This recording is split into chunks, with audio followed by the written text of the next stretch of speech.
4월 9일 금요일 삶의 기적을 일으키는 30분 예배를 시작하도록 하겠습니다. 하나님께서 오늘 우리에게 주시는 말씀은 사무엘상 1장 1절의 말씀입니다. 이 말씀 제가 봉독하도록 하겠습니다. 에브라임 산지 라마다임 소빔에 에브라임 사람 엘가나라 하는 사람이 있었으니 그는 여로함의 아들이요 엘리우의 손자요 도우의 증손이요 숲의 현손이더라. 아멘. 오늘도 이 시간 하나님께서 우리에게 주신 말씀을 듣기 전에 잠시 기도하는 시간 갖도록 하겠습니다. 하나님 아버지 감사합니다.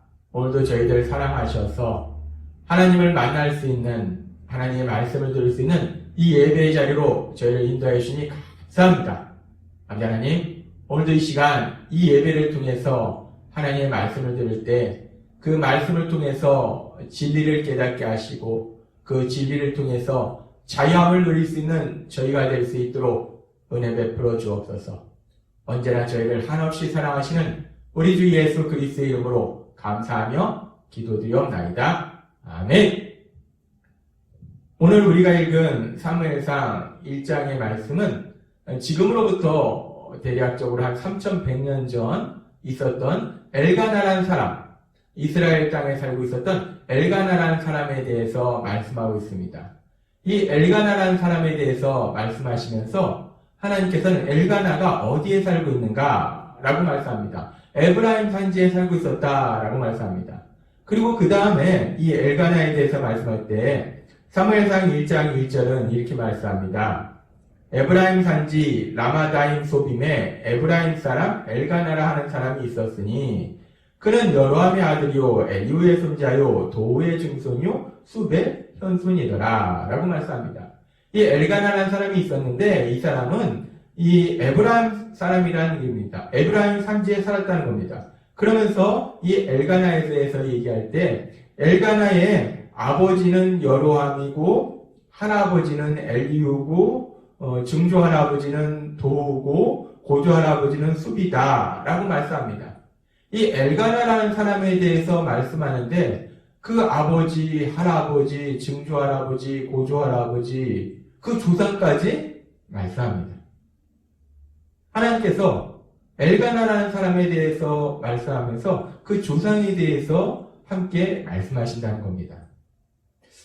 이런 부분들은 우리가 성경에 보면은 자주 볼 수 있는데 사람에 대해서뿐만 아니라 우리를 구원하시기 위해서 이 땅에 오신 예수님, 그 예수님에 대해서 말씀하실 때 복음서의 말씀에 보면 누가복음 3장에 이렇게 말씀합니다.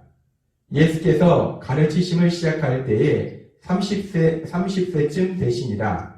사람들이 아는 대로 요셉의 아들이니 요셉의 위는 헬리요, 그 위는 마따니요, 그 위는 레이요, 그 위는 멜기요, 그 위는 안나요, 그 위는 요셉이요, 그 위는 에노스요, 그 위는 셋이요, 그 위는 아담이요, 그 위는 하나님이시니라.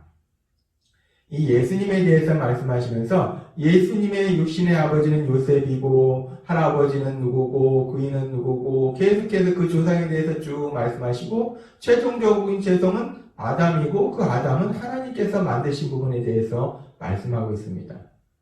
이 성경에서 하나님께서 누군가에 대해서 말씀하실 때 일반적으로 이렇게 그 사람에 대해서 말씀하실 때 그 사람의 이름만 말씀하시는 것이 아니라 그 사람의 조상이 누군가에 대해서 하나님께서 말씀해 주십니다. 하나님께서 그렇게 누군가에 대해서 말씀할 때 왜 그 부모님, 그 조상에 대해서 하나님께서 말씀하실까? 그 이유가 무엇일까? 제가 이 부분이 궁금했습니다.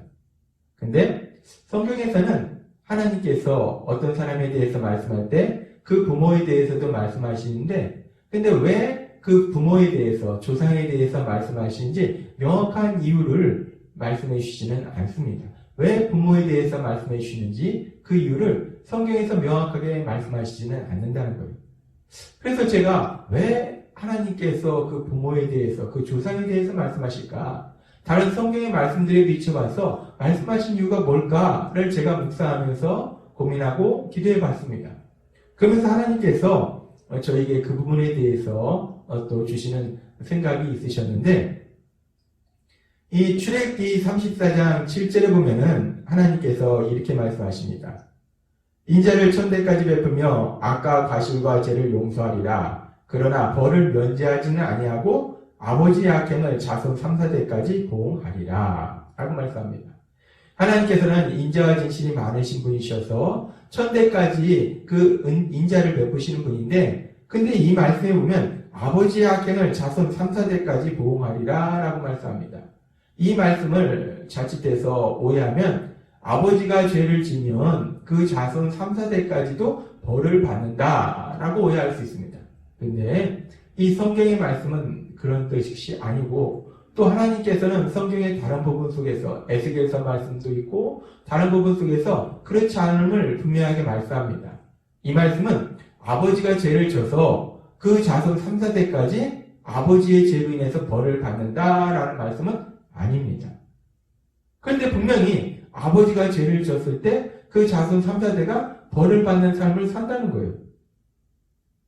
아버지가 죄를 져서 아버지 죄 때문에 그 자손 3, 4대까지 벌 받는 게 아닌데, 근데 왜 그 자손이 3, 4대까지 벌을 받는 그런 일들이 일어나는가? 왜 그럴까? 도대체 왜 그럴까? 이 부분에 대해서 먼저 우리가 그 답을 찾아보면은, 아버지가 죄를 짓는 사람이면 그 자녀도 그런 사람이 될 가능성이 크다는 것입니다. 우리가 때로는 인정하기도 싫고 참으로 슬픈 얘기지만은, 아버지가 죄를 짓는 사람이라면 그 자녀도 그런 사람이 될 가능성이 높다는 것입니다. 일단 유전적으로 우리는 아버지를, 어머니를, 부모님을 닮을 수밖에 없어요. 이 외모만 닮는 것이 아닙니다. 생각하는 방식도 닮고 말투도 닮고 때에 따라서는 걸음걸이까지 닮습니다. 그렇게 사람은 부모를 닮습니다. 그래서 그 부모님이, 그 아버지가, 그 어머니가 죄를 짓는 사람이라면 그 죄를 짓는 아버지처럼 자녀도 생각하고 아버지처럼 말하고 아버지처럼 행동할 수 있다는 것입니다. 그렇게 자녀는 그 부모를 닮는다는 거예요. 저도 세상을 살아가면서 어느 순간 제 모습을 보면 제 모습 속에 제 아버지의 모습이 있는 겁니다. 제가 말하는 말투라든지 표정이라든지 어느 순간 보면 제가 봤던 그 아버지의 모습이 제 모습 속에 나오는 거예요. 왜 그러냐면 우리는 유전적으로 그 아버지를, 그 어머니를, 부모님을 닮을 수밖에 없다는 겁니다. 그러면서 그 부모님의 모습들이 어떤 모습은 우리가 좋은 모습이기 때문에 정말 닮고 싶은 모습도 있지만, 어떤 모습은 닮고 싶지 않은, 좋지 않은 모습들도 있어요. 그런 모습들을 볼 때 우리는 결단합니다. 나는 절대로 우리 아버지처럼 저렇게 살지는 않을 거야. 난 절대로 우리 엄마처럼 저렇게 하지는 않을 거야. 라고 우리는 결단합니다. 그런데 참으로 슬프고 재밌는 현실은, 그렇게 분명히 결단했음에도 불구하고 어느 날 인생을 살다가 자신의 모습을 돌아보면 그렇게 닮기 싫었던 그 아버지의 모습을, 그렇게 닮기 싫었던 그 어머니의 모습을 닮더라는 거예요. 그렇습니다. 우리는 그렇게 유전적으로 부모님의 모습을 닮을 수밖에 없어요. 그리고 더 무서운 것은 유전적으로 우리가 부모님을 닮을 수밖에 없을 뿐 아니라 우리가 성장 과정 속에서 보아왔던 그 부모님의 모습, 아버지의 모습, 어머니의 모습, 그 모습이 우리에게 너무나 익숙하다는 거예요. 특별히 그 모습 중에서 좋지 않은 모습들이 우리에게 너무나 익숙하다는 거예요. 그래서 어느 순간 그 모습들이 우리 몸에도 배어지게 된다는 겁니다. 그래서 우리는 그 부모님의 모습이 좋은 모습이든지 나쁜 모습이든지 자녀는 결국 그 부모님을 닮게 된다는 거예요. 그렇기 때문에 지금 출애굽기의 말씀에서 부모가 죄를 지었을 때 그 자손 3, 4대까지 벌을 받는다는 그 말씀이 부모가 지은 죄 때문에 자녀들이 벌을 받는 것이 아니고, 죄를 짓는 그 부모를 통해서 그 유전자를 받았고 그 죄를 짓는 부모의 그 삶의 모습에 익숙한 그 자녀들이, 그 자녀들도 여전히 죄를 짓기 때문에 자신들이 지은 죄로 인해서 그 자녀들도 결국 벌을 받는 그런 삶을 살 수밖에 없다라고 하나님은 말씀하신 겁니다. 그렇습니다. 우리는 그렇게 부모님을 닮는다는 거예요. 자녀는 부모님을 닮는다는 거예요. 그래서 누군가에 대해서 말할 때, 우리가 누군가에 대해서 알고자 할 때 그 부모가 누구인지, 그 조상이 누구인지 아는 것은 중요하다는 것입니다. 그 부모에 대해서, 그 조상에 대해서 안다는 것이 단순히 뭐 부모가 돈이 많으냐 적으냐, 많이 배웠느냐 안 배웠느냐 이런 부분을 말씀하는 것이 아니라 그 부모의 성품이 어떤 성품을 가졌냐는 거예요. 자신밖에 모르는 이기적인 성품을 가졌느냐, 다른 사람들의 말은 전혀 듣지 않는 고집불통인 그런 성품을 가졌느냐, 아니면 다른 사람들을 사랑하고 그래서 배려하고 다른 사람들이 참된 행복을 누릴 수 있도록 도와주는 그런 사랑의 성품을 가졌느냐, 그 부모의 성품을 우리가 보는 것이 참 중요하다는 거예요. 왜 그러냐면 자녀는 그 부모를 닮기 때문입니다. 그러면서 우리가 생각할 때 우리는 누구나 장점이 있고 단점이 있습니다. 좋은 점도 있고 나쁜 점이 있어요. 우리의 부모님도 마찬가지예요. 좋은 점이 있고 나쁜 점이 있어요. 근데 우리가 세상에 살면서 참으로 슬픈 것은 앞에서도 말씀드렸다시피 우리는 부모님을 닮는다는 거예요. 근데 참 슬픈 것은 좋은 점보다 나쁜 점을 더 잘 쉽게 닮는다는 거예요. 왜 그러냐면 아담과 하와의 범죄에 의해 타락한 우리 인간은 원죄를 가지고 있습니다. 죄를 지으려는 성향이 있어요. 그렇기 때문에 죄를 지으려는 성향이 있기 때문에 선한 것보다 악한 것이 우리에게 더 익숙하다는 거예요. 이 부모님의 좋은 점보다 장점보다 단점이, 안 좋은 점이 우리에게 더 익숙해진다는 거예요. 그래서 우리는 결국은 부모님을 닮긴 닮는데 부모님의 좋은 점을 닮기보다는 부모님의 안 좋은 점을 닮는 것이 더 쉽다는 거예요. 부모님의 장점을 닮기보다는 부모님의 단점을 닮는 것이 더 쉽다는 겁니다. 우리는 그렇게 슬프다는 거예요. 우리 인생은 그렇게 슬픕니다. 좋은 걸 닮아야 되는데 안 좋은 걸 닮는 것이 더 쉽다는 거예요. 더 많다는 겁니다. 얼마나 슬픈 현실입니까? 그렇기 때문에 우리는 결국은 세상을 살면서 고통 속에 살 수밖에 없다는 거예요. 그런데 그래서 우리가 소망이 없는데, 그런데 그런 우리를 향해서 하나님께서 놀라운 소망의 말씀을 주십니다. 그 말씀이 어떤 말씀이냐? 바로 고린도후서 5장 17절의 말씀이에요. 하나님께서는 고린도후서 5장 17절에 이렇게 말씀하십니다. 누구든지 그리스도 안에 있으면 새로운 사람이라 더 이상 전과 같은 인간이 아닙니다. 새로운 인생이 시작된 것입니다. 아멘. 우리는 누구나 그렇게 부모님의 좋은 점보다 나쁜 점을 더 쉽게 담고 장점보다 단점을 더 많이 담는 그런 슬픈 인생이 될 수밖에 없는데, 그런데 우리가 예수님을 믿으면, 그리스도 안에 있으면 우리는 새 사람이 된다는 겁니다. 이전에 내가 아니고 부모님으로부터 유전적으로 물려받은 부모님의 그런 삶의 모습에 익숙한 그런 내가 아니고 우리는 새 사람이 된다는 거예요. 그게 새로운 인생을 산다는 겁니다. 얼마나 놀라운 약속의 말씀입니까? 우리가 예수님을 믿으면 우리는 새로운 사람이 되는 거예요. 우리가 예수님을 믿지 않으면 여전히 우리는 부모님의 좋은 점보다 나쁜 점을 담고 장점보다 단점을 담을 수밖에 없는 그런 슬픈 인생이 될 수밖에 없는데, 우리가 예수님을 믿으면 우리는 완전히 새로워진다는 겁니다. 그런 사람이 아니라 우리는 이제 새로운 사람이 돼서 새로운 인생을 시작한다는 거예요. 그 새로운 사람은 뭐냐?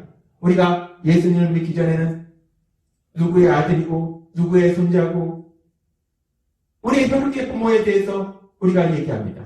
근데 우리가 예수님을 믿으면 물론 우리의 혈육의 부모님이 계시지만 하나님은 우리를 무엇이라고 말씀합니까? 우리가 예수님을 믿으면 우리는 하나님의 자녀다라고 말씀합니다. 우리에 대해서 우리 스스로도 그렇고 우리 안에 계신 성령님도 그렇고 하나님도 그렇고 우리에 대해서 말씀하실 때 우리가 세상적인 누구의 아들이다 라고 말씀하시기에 앞서서 더 중요한 너는 내 사랑하는 아들이다, 너는 하나님의 아들이다 라고 말씀하신다는 거예요.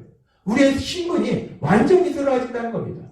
그렇기 때문에 우리가 이제 이렇게 새 사람이 되면 하나님의 자녀로서의 그 하나님의 아들로서의 그런 신분을 가지고 하나님과 사랑의 교제 속에 살아가고 우리가 하나님이신 예수님, 그 예수님의 성품을 닮아서 사랑의 삶을 살고 예수님처럼 능력의 삶을 살고 예수님처럼 다른 사람을 참된 행복으로 갈 수 있도록 도와주는 그런 귀한 삶을 사는 우리가 된다는 것입니다.